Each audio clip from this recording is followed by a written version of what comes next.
So nangyari nun, naghanap ako ng isang review center sa US. Pero nangyari ulit, bumagsak ulit ako.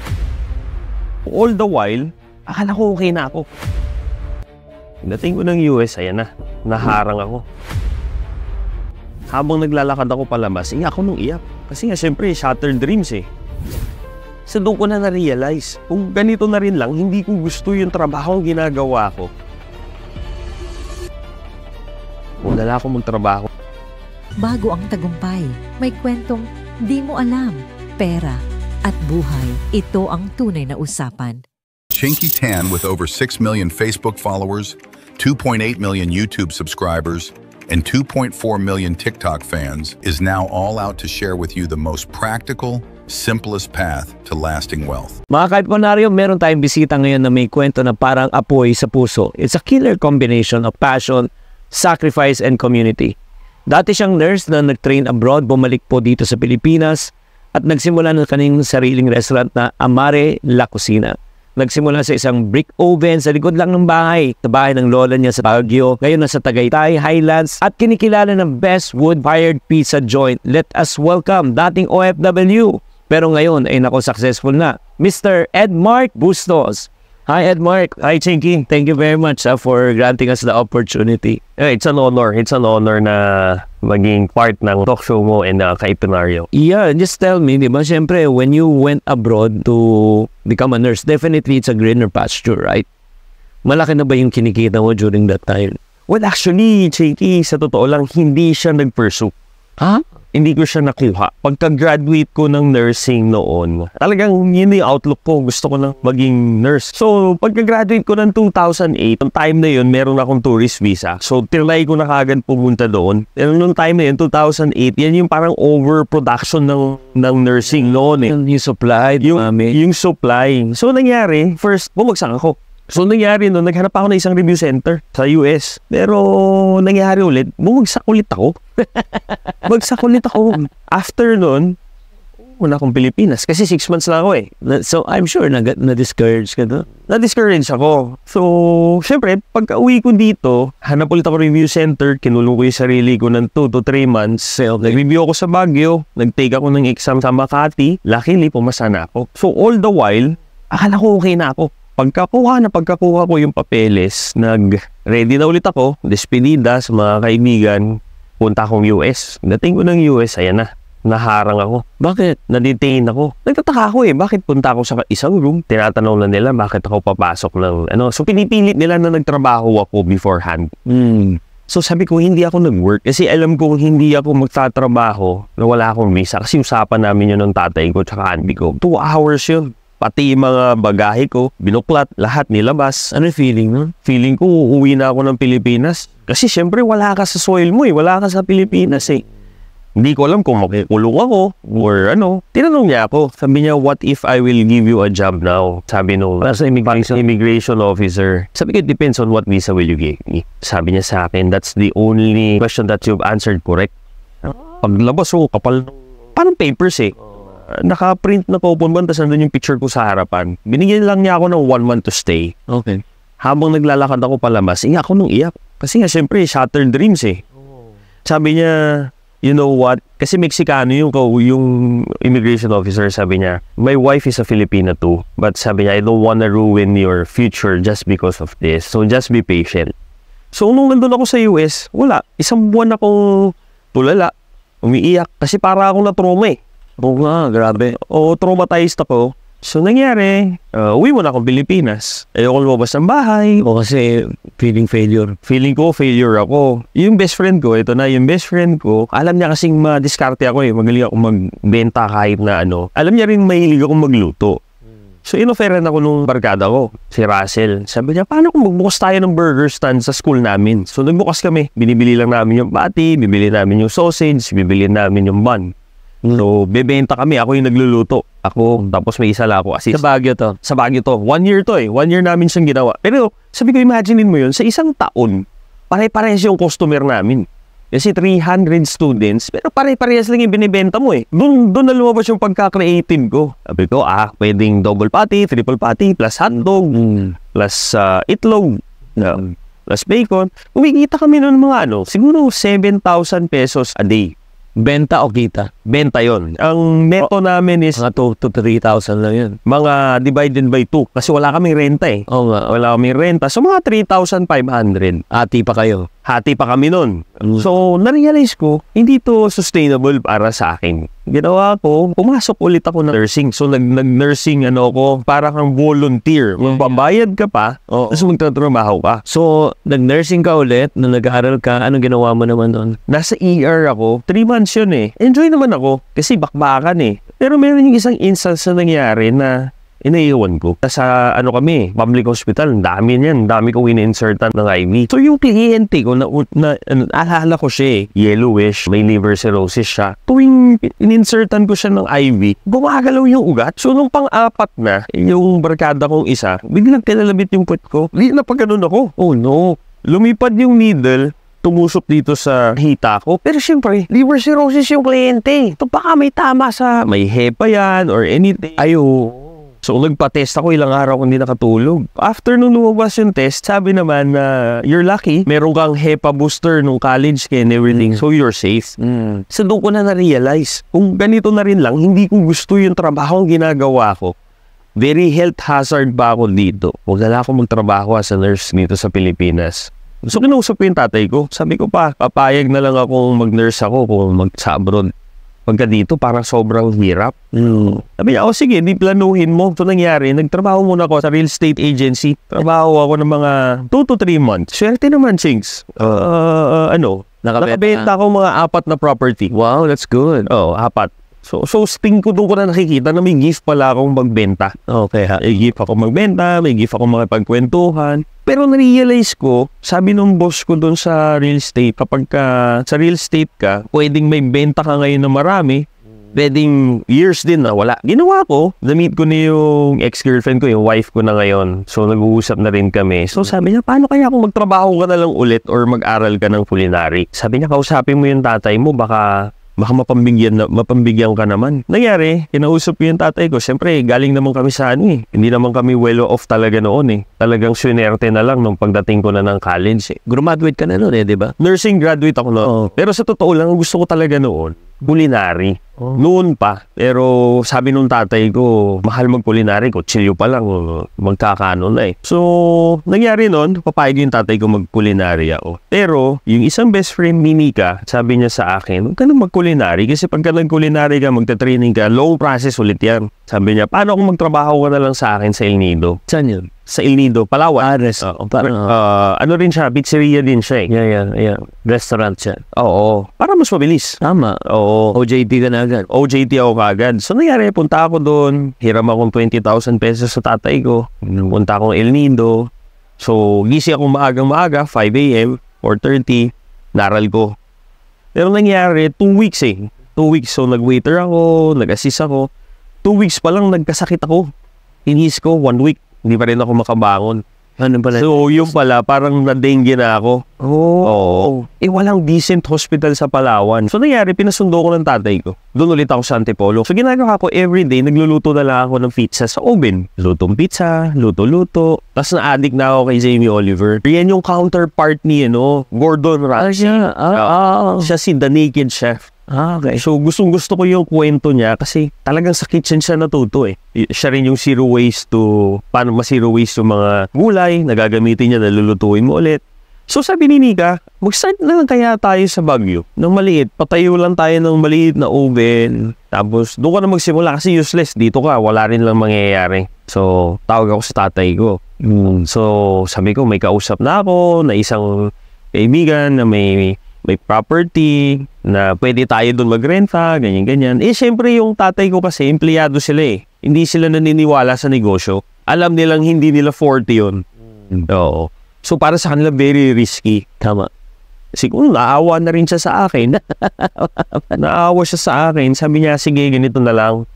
Magsimula ka doon sa bahay ng lola mo kung saan tayo nakatira. Wala naman talaga nakatira noon doon. So, luma lang siya, nasa Taguyon eh. Parang skinita siya. Ginawa namin, brinake lang namin yung pader. Para may butas. Oo. Paggawa kami ng pugon, thank you sa YouTube. Simula kami, ako lang. Tapos misis ko. Ako yung tagaluto. Bali Parker. Tapos misis ko yung nagkakahera. Oo. Ito syempre, nung nag-uumpisa, ang pag-uumpisa ng negosyo, ang pinakamahirap. Paano mo inarap yung pressure ng ikaw ang chef, ikaw ang cashier, ikaw ang server na walang pahinga? Day to day eh. Kasi alam ko wala akong maaasahan eh. Wala akong maaasahan noon. To the last peso nga na 20 pesos, bari ako sa talagang... ito yung pinili kong buhay eh. Actually, ang wish ko lang naman doon is makasama ko si Nika. Meron kaming 15,000 pesos per month. Okay na yun eh. Talagang lang, iniisip ko lang is, mairaos ko lang. Magkano yung benta ng mga first few days? Una, mga 2,000. Pag minsan, bokya. Grabe. Pero masaya. Talaga, masaya. Masaya in the sense why? Fulfilling siya eh, kasi dahil mo nakikilala. Dahil nakikilala, yung niluluto mo, sinasabi, masarap. Oo. So you were saying na minsan 2,000, minsan bokya, pero fulfilling siya. Kailan mo na-experience na medyo nagkakaroon na ng momento at gaano katagal yun? Actually, yung dun sa small bahay namin na yun, 2 months pa lang napasara na kami. What do you mean? Napasara kami. Why? Kasi residential siya, tapos nag-create ng buzz. Daming pupunta, so na traffic. Traffic and everything. May nagreklamo. And thank you sa kanila. At first, hindi ko matanggap eh. Oo. Pero kung hindi dahil sa kanila, hindi ako nadalak to, Alam mo, relate ko doon. Alam mo bakit? Kasi nga, ganun din nangyari sa akin. Yung bodega namin sa garahe ko lang sa bahay. Doon kami nagpapak. Oo. Tapos may nagreklamong residente. So napilitan kami maghanap ng warehouse na sa labas. And nang dahil doon, yun, lumaki kami. Kaya nga guys, ito lang sabihin ko sa inyo. Yung mga masamang nangyayari sa buhay natin na hindi natin alam na talagang tinadhana ng Diyos yan eh. Like for example, for him, yung sa nursing, imagine mo, 3 times. Imagine mo, matraumatic ka na ma-detain ka, tapos pabalik-balik ka. Alam mo yung kinento lang ni Ed Mark yan na pagka-ikli-ikli. Pero in reality, if you're going to that process, it's a lifetime. Yeah. Would you agree? I agree. Hindi ba? 2 months, it's working. And all of a sudden, parang, ano ba to? Lord, back to zero na naman. Di ba? I'm sure you felt that way. Yes. When was the time na sinabi niyo na talagang, okay, I think this is it already na ready na for expansion? Actually, nangyari lang dyan, may nag-write up lang sa amin na... Kailan to? Doon na sa Albergo, mga 5 months, nag-write up sa amin na may masarap na pizza. Saan? Newspaper? Online. Online. Tapos biglang sunod-sunod na. Negosyong pangmatagalan at kumikitang pangkabuhayan ba ang gusto mo?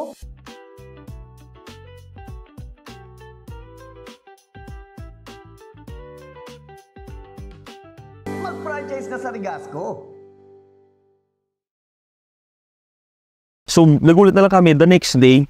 Yun pa yung pinaka-first day off ko. Nag-day off lang ako na isang araw. Pagtawag ko sa misis ko, okay lang kami dito, pero yung mga kaibigan ko, kinikwento nila na nakapila sila. So, biglang mahaba yung sa hallway. Tapos, ang dami ng mga kukontak sa akin na gusto akong i-feature. Anong taon to? 2014 yun. Pagbukas namin, after 5 months, doon na namin na-feel. So, yung mga first na mga tao ko, iniwanan nga nila ako eh. Ay, yung one yung employee? Yung mga employees ko, iniwanan nila ako lahat. So, nag-hire ulit ako ng panibaga. Kasi they don't see any future. Nahihirapan sila. Oo. Kasi lahat sila training namin from scratch eh. Okay. So, they were designed na ganito lang kaliit yung operation. Tapos biglang lumakas. Biglang pumutok eh. Oo. Nung biglang pumutok, nag-resign sila lahat. Na-stress, na pressure. Na-pressure sila, na-stress sila. Alam mo guys, ito lang yun, sakit sa mga starting business. Because you build your business for probably 2 floors. Bigla nagkaroon ng demand for 10 floors. Siyempre, if the system and the people are not yet ready, magko-collapse talaga yan. Yes. So, ano yung remedy mo yan? I'm sure stress ka kasi nung nag-resign sila, paano hindi mo agad napalitan yung mga anong proseso? Ang ginawa namin, bubukas akong tanghali, sarado kong hapon, bukas akong gabi. Hanggat sa dahan-dahan akong nakarecruit. Yung tatay kasi ng wife ko, taga Quezon Province. So ginawa namin, kumuha kami ng mga taga Quezon, ng mga farmers. So in-house namin sila, train namin sila, na maging pizza maker, maging kusinero. So dahan-dahan, hanggat nung nakikita na namin kaya na, mas lumakas na ulit yung team, binuksan ulit namin. Oo. After that was 2014, So right now, you are at a better place right now. Anong place na ito? Ito, Tagaytay Highlands to. So we have 15 branches. 15 branches. 15. Wow. In a span of how many years? In a span of 10 years. Grabe. So all company owned to? Hindi. The franchise partnership yung ginawa namin nung nag-expand kami initially. Kasi nung time na yun, hindi pa rin naman sufficient eh. Saka may na pa yung lakas ng loob. Oo. So ngayon, ang company owned is 4. Oo.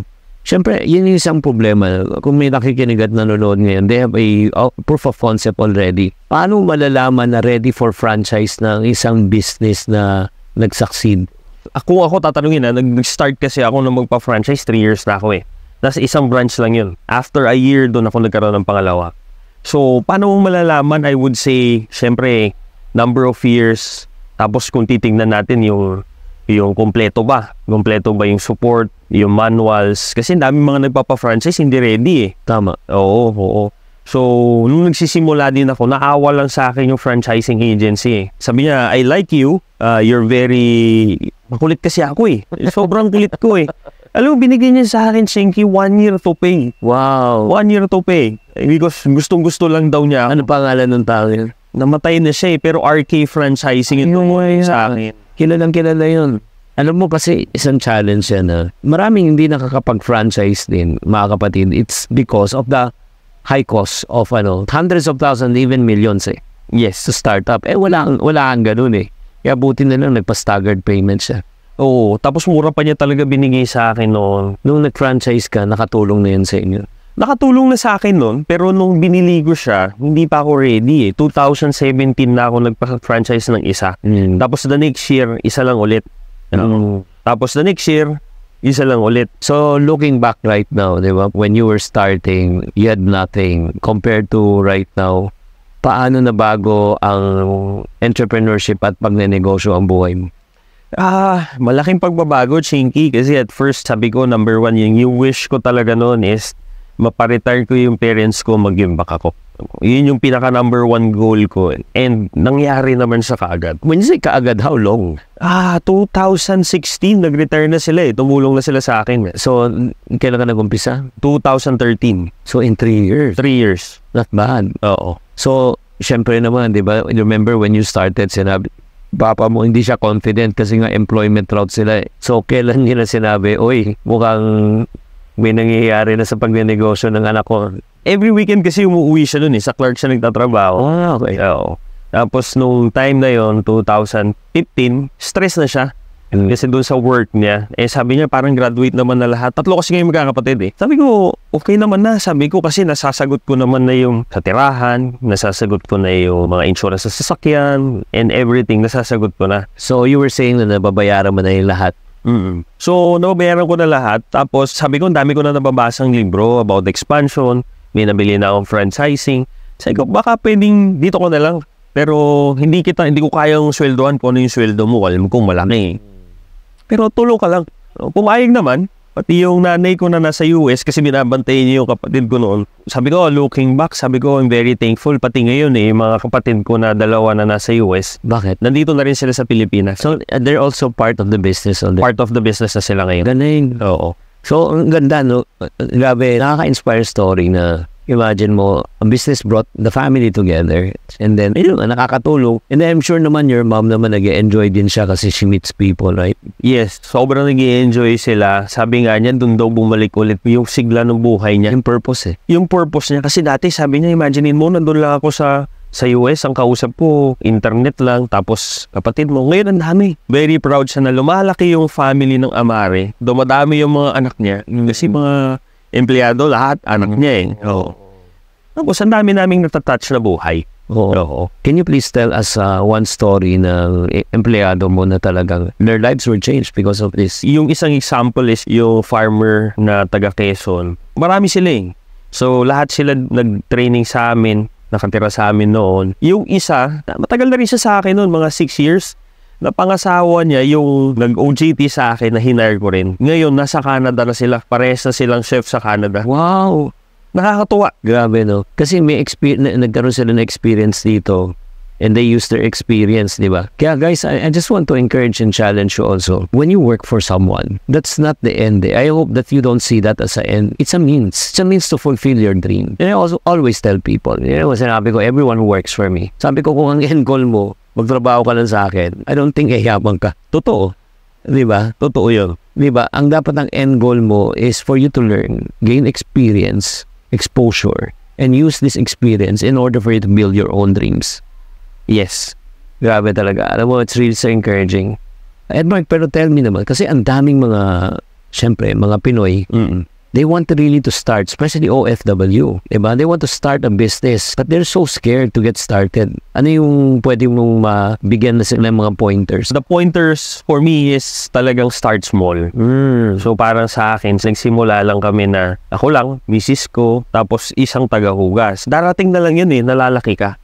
Kung man, sa akin nga, sabi ko nga sa sarili ko, is plus yun na lumaki ako. Pero nag-start lang ako kasi pagka nag-start small ka, doon mo mabibuild yung confidence mo Yeah. Doon ka magkakaroon ng momentum. Wow. Na tinatawag. Guys, huwag natin mamaliitin to. Na mag-umpisa ka sa maliit, tapos ang kagandahan yan, again, tulungan di ba? Yung buong pamilya. Na wala kayong sweldo muna, di ba? Pero lahat kayo tulungan. Tapos habang lumalaki na, di ba? Doon nyo na mararamdaman And then ang kagandahan dito talaga, ang pinaka-ultimate goal nyo talaga is for you to become successful. Kasi, alam niyo ba, sa negosyo, ganito, just to give you a perspective, meron siyang 5 stages in business Yung first stage is survival Yeah. Hindi mo alam kung mag-work siya o hindi Pwedeng malugi yan Next goal is stability. Di ba? Yung stable ka na, nababayaran mo na yung pero wala pang masyadong kita. Yung third stage is success. Kumikita ka na. Pero once na kumikita ka na, ang next stage mo is scalability. Padadamihin mo na, which you are in right now. In this stage, would you agree? Yes. Pero meron pang isang mas matinding stage na I do believe papunta ka na. At kung ikaw, this is a very good lesson for you. Parang masterclass na natin to. Maraming tao na umabot sa success pero they end there. No, ang next stage ng isang negosyante, ang ultimate stage is a stage of significance. Yung it's not about them anymore. It's about giving back. Yeah. So would you agree on those stages? Yes. Oo, yung legacy. Legacy may impart mo sa employees and then sa community. Oo. Yung Amari kasi nagsimula lang yan. Hindi ba sa lola mo ba yan? Sa bahay ng lola ko kami nagsimula. May nagturo sa akin ng basic pero hindi talaga nagmaterialize. YouTube talaga, Chinky. YouTube, tsaka lakas ng loob. YouTube University pala to. So what makes the pizza unique?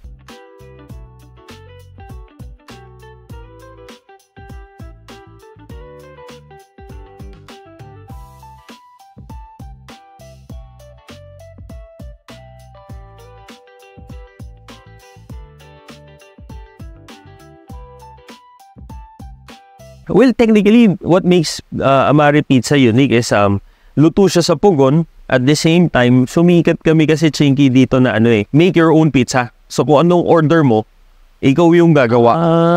Alam mo, ito lang. Pag tayo, nagnegosyo tayo, may cash flow na tayo, may kita na tayo. Ang goal mo sa pera is lalo pang padamihin. What can you say naman is your best investment that you have made? And the best investment is na I invested in myself in my business. No. Kasi, nung nag-invest talaga ako sa negosyo at sa sarili ko, ramdam mo talagang lumalaki siya Hindi man siya ganun yung growth spurt, hindi siya ganun.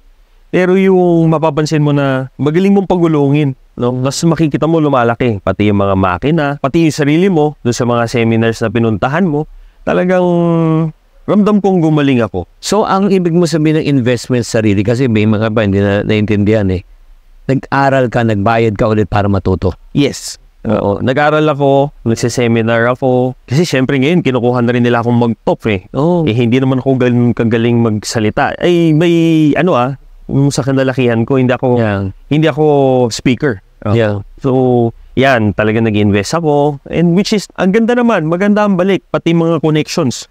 Yeah. It opens doors talaga. So guys, ito rin isa pang alam mo, parati tinatanong sa akin yan ano yung pinakamagandang investment? Alam mo, the best investment, it's to learn how to invest in yourself talaga. Ang nangyayari niyan, dating hindi mo alam, ngayon nalalaman mo na. Dating hindi mo nagagawa mo na. Kaya nga minsan, yun nga nakakalungkot. Whether we like it or not. Some people puts more value on entertainment, yung parang yung papasarap sa buhay. Yes. Kaysa mag-i-invest ka sa para matuto ka. Matuto, paano ka gumaling. Oo. Oo. Pero alam mo, ito lang na-realize ko na, kasi dati ginagawa ko lang, Edmark at saka mga kaimpunaryo, sipag at tiyaga eh. Pero may sipag at tiyaga brings me up to a certain level lang. Pero when I sharpen my saw, Yes. when I learned na talagang, ay, kailangan ko i-upgrade ang sarili ko, natuto ako, nag 2x, 5x, 10x, 20x yung income ko. Yun din ba yung nangyari sa'yo? Yes. Yun ang nangyari sa akin. Meron pa nung pandemic yun eh. Depressed ka kasi siyempre lahat bagsak. Nung time na yun, 7 branches lang ako eh. 7 branches. 7 branches lang yun. Oo. Tapos nag-iisip talaga ako. So, naalala ko, meron pala akong in-enrollan noon na Business Master kay Tony Robbins. No? Okay. Ang mahal nun eh. Oo. Kaya nga very thankful ako nung pandemic na-meet kita sa online eh. Lahat pala ng inaaral ko doon. Hindi pa madaling maintindihan kay Chinky. Alam mo, nung una tayo nagkita, sabi ko thank you. Pero, hindi ako tumigil doon. Doon ko na na-explore. Pwede pala akong mag-catering. So ngayon, nagki-cater na kami ng mga 400, 500 na ano. So nagki-cater na kami. Ang naging business proposition ko noon is, okay, kung hindi kaya na pumunta sila sa Amare, we bring Amare to your party, to your house. So ganun siya nangyari. So ngayon, nagkaroon na rin ng ibang negosyo. Yun nga eh. Nagkaroon na ng ibang negosyo. Tapos pati bakery. So sabi ko, dun ko talaga nakita eh. Ay, boss, talking about bakery, may bakery ka na ba? Meron akong bakery sa Baguio. Oo. Is it under Amare also? Amari Bakery yung pangalan niya. Oo. So ngayon kasi meron pa akong isang brand na binuksan. The name is Amari Cafe. Cafe naman siya. So meron na rin kami sa Baguio. Wow. Mas mababang market, pero mas mabilis yung palitan. Yeah. Mas maliit yung investment. Grabe. Alam mo, ito sana, I hope you're learning from this. This is a master class in itself. Yeah, that's the reason why I just want to encourage you. If something is working already, scale, expand. Pero after you expand, if you want to start a new business, start something that is related with your core competence. So, katulad ng bakery, kasi pugon din siya technically. Yeah. Diba? It's oven-baked din also. And then, bakit kape? Kasi nga, it's food-related. Nabalitaan ko, Edmark, there was a season na you bought 600 kilograms of cherry tomatoes from Benguet farmers. Bakit mo ginawa yan? Well, number one kasi napakalapit yung puso ko sa mga farmers eh. Dahil nga very fun ako ni Jamie Oliver nandun sa giving back sa community. Nangyari, message sa akin yung farmers na nag-lose nga sila ng 1 ton per week. Tinatapon lang nila. So sabi ko, sige, initial lang yan eh. Initial lang yung 600 kilos na binili ko eh. Ginawa ko, binili ko yung 600 kilos, yun yung fee namin. What is the confit? Confit is slow cook eh. Isa sa oven. Okay. Slow cook namin siya sa oven ng mga 2 hours para lumabas yung sarili niyang sweetness. Okay. Tapos may oil, tatagal yun eh pagka nilagay mo sa garapon. So ginawa ko, nag-post lang ako sa gumawa kami ng menu sa lahat ng branches, across branches in commemoration sa cherry tomatoes. And nakakatuwa, mga kaibigan nating mga restaurateurs, mga hoteliers sa Manila, lahat sila nag-support na to the point na yung 1 ton, hindi lang pala 1 ton, yung 3 tons pala yung nawawala per week. Oo. And sabi ng mga farmers, ang laking tulong sa kanila eh. Nabili lahat yun. So, nag-run yan for a month. And which nakakatawa, maging part ka dun sa yung maliit lang na yun na binili namin, naging malaki siya dahil lahat ng mga nasa food industry tumulong sila to help the farmers. Kaya yung Amari ko sa Baguio, it's named Amari Plus. Lahat ng mga hindi pa masyadong kilalang produkto or yung mga pa-waste na hindi siya nabibili, ginagawa namin siya ng menu para ma-introduce sa customers. Wow. Oo. Amare in one word. Love. Why love? Kasi amare in Italian means to love. So tapos ang pizza, di ba? Pizza is kinakat yan, it's meant for sharing. Yeah. So parang love. Okay. Sinishare din siya. Pararamdaman mo yan. Wow. Since si Edmark ay nagkamali na, let's say that cost millions, I would like to share with you this book, 10 utos para pera ay di maubos. These are the 10 common money mistakes that most people do. Like for example, 10 utos sa pagsisimula ng investment. Ito. Ano gusto mo malaman? Sa negosyo o investment? Sa investment. Ito. Basahin mo dito. 1 to 10. Kahit na check, read. Mga 10 utos sa pagsisimula ng investment. Never invest in something you do not understand. Number 2, never put your eggs in one basket. Tama. Never invest the money you cannot afford to lose. Never invest without a goal in mind. Never invest without knowing your risk tolerance. Agree? O, ito na. Kung gusto nyo pa malaman na yung susunod, basahin nyo na lang yan. Di, yan, kagandahan dito. Yun, 10 utos bago magnegosyo, nandito na rin. 10 utos bago magpahiram ng pera. So these are the common money mistakes that most people make. Would you agree with me? Yung may possibility na mas malaki ang perang nawawala kaysa kikitain mo kung nagkamali ka. Yes. Kaya nga, ito yung makakatulong sa kanila. Malaking bagay ito. Ako nung binabasa ko pa lang, tinamaan na ako eh. Oo. Pero yun nga, people don't understand. Parang sinasabi nga nila, they want to experience it. You know what? You don't have to experience it to understand it's a mistake. And not only that, I'll give you also my entire book collection, yung Yaya Winning book collection. Oh, alam ko naman, di naman kailangan na ni Edmark. Kailangan ko yan. Kailangan ko yan. Grabe. Thank you very much. Thank you. Okay, so, paano kayo makukontak, Edmark? You can contact me through Instagram or Facebook. My name is Edmark Bustos. Pero for Amare, it's Amare La Cucina PH. Facebook, Instagram, TikTok. Edmark, thank you very much for pouring your heart, your life, your soul into every slice of pizza. Alam mo, it's all about passion and puso. Nakikita ko Edmark. Mga kaipunaryo, bisitahin natin ang Amare at tikman po natin. Hindi lang po pizza ang binibenta nila dito, kundi yung kwento at yung legacy. I hope that you're inspired by this session. And then please share with us kung ano yung learnings na natutunan mo. Pag-type na lang sa comment section. And also, don't forget to follow and subscribe. Tatandaan, tamang karunungan, tamang disiplina po ang susi sa pagyaman. Bago ang tagumpay, may kwentong di mo alam. Pera at buhay, ito ang tunay na usapan.